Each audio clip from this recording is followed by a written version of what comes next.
안녕하세요. 이탈리아 가이드 그레고리 천입니다. 오늘은 지난 시간에 이어 라파엘로 작품을 소개를 해드릴 건데요. 라파엘로가 마지막으로 미완성으로 마쳤죠. 그 제자가 마무리를 짓게 되는데요. 그리스도의 변형, 그리스도의 변모라고 불리우는 이 바티칸 박물관 안에 이 피나코테카 미술관이죠. 이 라파엘로의 최고의 걸작이 있는데요. 또박또박 조리 있게 잘 소개를 해드리겠습니다. 자, 이 바티칸 미술관에서도 가장 아끼는 작품들을 이 전시실에서 볼 수 있는데요. 르네상스의 거장 라파엘로 그림 볼 수 있는 곳입니다. 이 세 작품이 보이는데요. 10대 그린 작품 성모 마리아의 대관식, 왼쪽 편에는 20대 후반이죠. 폴리녀의 성모라고 하는 작품이 있고요. 정 가운데에 라파엘로의 마지막 작품이었던 예수님의 변형, 그리스도의 변형, 그리스도의 변모, 여러 가지 이름을 부르는데요. 이 라파엘로가 가장 아꼈던 작품이고 또 마지막에 그려진 그림이기 때문에 많은 사람들이 이 그림 보기를 원하고요. 이 그림은 르네상스의 끝이다 라고도 이야기하지만은 바로크 시대를 여는 시작의 작품이다 라고도 이야기합니다.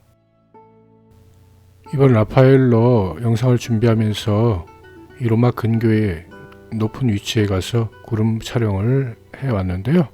이 그림 보시기 전에 또 현장감이 더 느껴질 거고요. 500년 전이나 지금이나 라파엘로가 봤던 구름이나 지금 우리가 보고 있는 이 구름이나 같을 겁니다. 이런 멋진 구름이 있었기 때문에 라파엘로도 그 뒷배경에 아주 멋진 구름을 그려놓을 수 있었을 거고요. 라파엘로 그림 보면 유난히 구름이 많습니다. 여기에 가장 하이라이트라고 하는 예수님의 그리스도의 변형이라고 하는 작품. 이 그림은 당시에는 추경이었던 줄리오 데 메디치 가문에서 나왔죠. 후에는 교황 클레멘스 7세가 되는데요. 줄리오 데 메디치는 프랑스 남동부에 있는 나르본 대성당에 이 제단화로 주문을 했다고 합니다. 결국은 이 그림 마음에 들어서 프랑스로 보내지 않고 자신의 곁에 이 몬트리오 베드로 대성당에 놓이게 되었다는데요.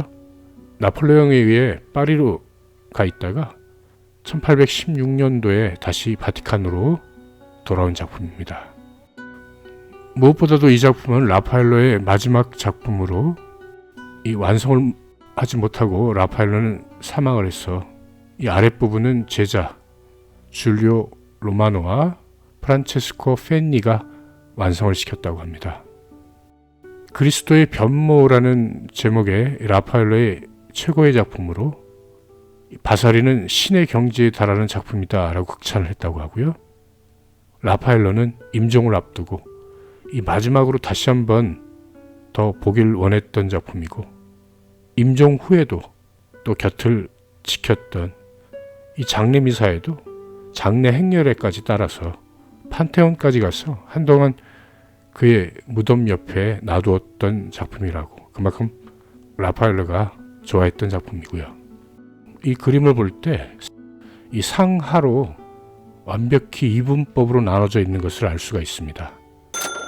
이 그림 한가운데를 기준으로 상하로 나누는 이분법은 위쪽 부분은 하늘일 거고요. 신을 나타내는 밑에 부분은 땅일 거고요. 인간을 나타내는 이 공간을 명확하게 구분을 하고 있습니다. 위쪽에는 베드로와 야고보, 요한을 데리고 산에 오르는 그리스도가 자신 앞에 나타난 엘리야와 모세와 이야기를 나누고 있습니다. 기쁨과 환희, 이 새로운 탄생을 의미하는 하얀색의 옷을 입고 있는 그리스도의 얼굴은 마치 해처럼 빛나고 있습니다. 이 구름 속에서는 하나님의 말씀이 들려왔다는 내용이 있고요. 이 빛나는 구름이 예수님의 영광을 더욱 강조하고 있고 그 예수님의 팔을 벌려서 계시는 모습은 이 십자가 처형을 의미한다. 이 모세와 엘리야는 구약과 신약이 만나는 것으로 해석이 됩니다. 엘리야는 예언서를 들고 모세는 십계명을 들고 이들은 예수님을 바라보고 있습니다. 이 거룩한 변모가 이루어지는 있는 순간, 그 순간을 나타낸 것이고요. 아래쪽에는 예수님의 제자들이 귀신 들린 아이를 고치지 못해 곤란에 빠져 있는데요. 그리스도가 고쳤다는 이야기를 묘사하고 있습니다. 하지만 이 아래쪽에 그리스도의 모습이 보이지 않습니다. 이 한 제자가 이 신성한 모습으로 변모한 저분이 해결해 줄 것이라는 듯 그리스도를 가리키고 있을 뿐이죠. 혼란스럽고 불안한 다른 세계를 예견한 듯한 새로운 감성을 보여주는데 이 그림의 구도는 이미 바로크적인 표현으로 기울어져 있고요. 빛과 어둠이 대조를 통해 이는 더 극대화되고 있고요. 라파엘로는 자신이 죽을 날이 다가오고 있다는 것을 느끼지 않았을까? 성경에 기록된 이 말씀을 떠올리며 이 스토리를 담지 않았을까? 그림에. 그리고 자신이 마지막 콘을 불태우며 이 작업에 전념하지 않았을까? 많은 생각을 하게 하는데요. 이 제자들의 왼쪽을 보시게 되면 여기에 성경에 기록되지 않는 장면이 그려져 있는데요. 위대한 예술가인 라파엘로의 생각이 이 그림을 통해 우리에게 꼭 전하려고 하는 메시지인 것 같습니다. 두 사람이 조그맣게 보이는데요. 산 위에 올라가 영광스러운 예수님의 모습을 바라보고 있는 그들 두 사람입니다. 온전히 자신들의 시선을 그리스도께 두고 그분의 영광과 동참하고 있는 두 사람. 이 그림을 통해 라파엘로는 무엇을 우리에게 알리려고 했을까요? 무엇을 담으려고 했을까? 모든 사람의 시선은 온전히 예수님을 바라보지 않는데 이 두 사람만이 이 그림을 그렸던 시대가 바로 종교개혁이 일어나 매우 혼란스러운 시대였습니다. 무엇이 진리인지, 어떤 것이 올바른 삶인지, 무엇을 믿고 버려야 할지, 또한 라파엘로는 자신의 그 죽음을 예견하고 삶의 마무리를 살고 있었을지도 모르죠. 라파엘로의 그림 스타일과는 다른 스타일로 이 작품을 그리게 됐죠. 저물어가는 지금의 시대에서 다가올 시대를 어떻게 맞이해야 할지 정확하게 꼬집어 알려준 듯한 라파엘로는 이 새로운 스타일의 르네상스 말기에 바로크 양식을 제안한 첫 작품이다. 마지막 삶을 마지막이 아닌 바로크 시대를 여는 첫 시작으로 마무리를 하게 됩니다. 혹시 여행을 오셔서 베드로 대성당에 또 가실 일이 있거든 그림처럼 모자이크들을 아주 멋진 모자이크들을 볼 수가 있을 건데요. 그리스도의 변용이라고 하는 작품 모자이크가 있는데요. 저한테 영상이 있으니까 이렇게 좀 띄워드릴게요. 가이드 잘 만나주지 아세요. 하나하나 얼굴을 가까이 대고 보면 손톱 크기 사이즈의 돌들이 붙어있는 아주 어마어마한 소름 끼치는 모자이크를 볼 수 있는데요. 그 모작으로 베드로 성당 안에도 자세히 보실 분들은 여기 링크를 달아 놓을 거니까 베드로 대성당 편을 확인하시고요.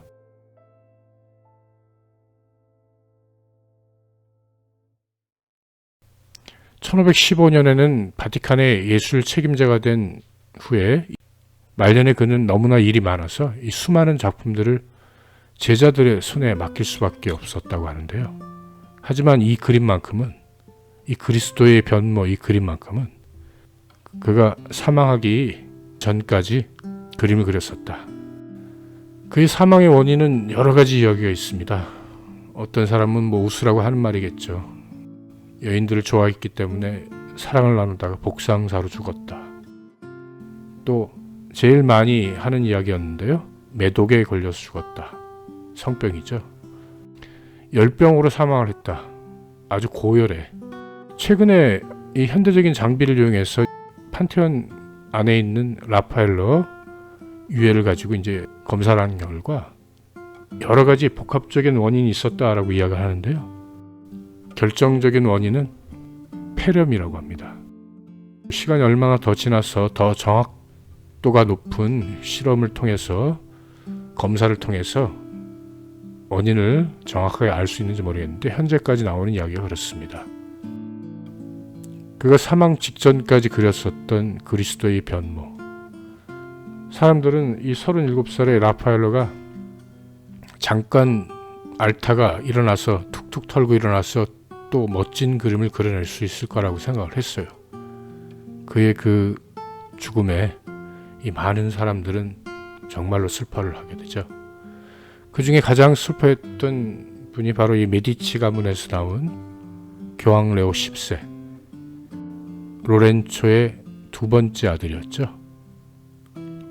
그는 이 라파엘로와 할 일이 너무나 많았습니다. 이 커다란 계획을 세워서 새로운 로마를 건설해 보겠다라는 큰 그림을 그리고 있었는데, 라파엘로가 갑자기 사망을 하자 라파엘로는 정말로 안타깝게도 37번째 맞는 생일에 세상을 떠나게 됩니다.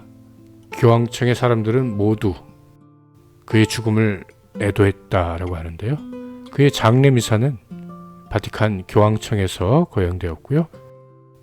그의 마지막 작품인 그리스도의 변모, 이 작품이 그 관 옆에 세워졌던 거죠. 그의 유언대로 그의 시신은 바로 이 판테온에 묻혀져 있습니다. 그의 묘비에는 당대의 인문학자이자 시인, 또 이 절친이었던 피에트로 벤보라고 하는 추경이 아래와 같은 묘비문을 남기게 되는데요. 여기 라파엘로가 잠들어 있으니 그가 살아있을 때 정복될까 두려워했던 자연이 이제 그와 함께 죽을까 두려워하노라. 그에게는 타고난 재능과 함께 끊임없는 배움과 열정이 있었기에 페르주노 공방에 있을 때 그는 이미 스승을 능가하는 실력을 가졌었다. 그리스도 순환도 1502년에 그린 작품인데요. 이 또한 19살에 10대 이 작품을 그렸네요. 그에게는 타고난 재능과 함께 끊임없는 배움과 열정이 있었기에 페르주노 공방에 있을 때 그는 이미 스승을 능가하는 실력을 가졌었다. 자, 오늘 영상은 여기서 마칠 거고요. 영상 봐주셔서 감사드립니다. 다음 영상에서 또 뵙겠습니다.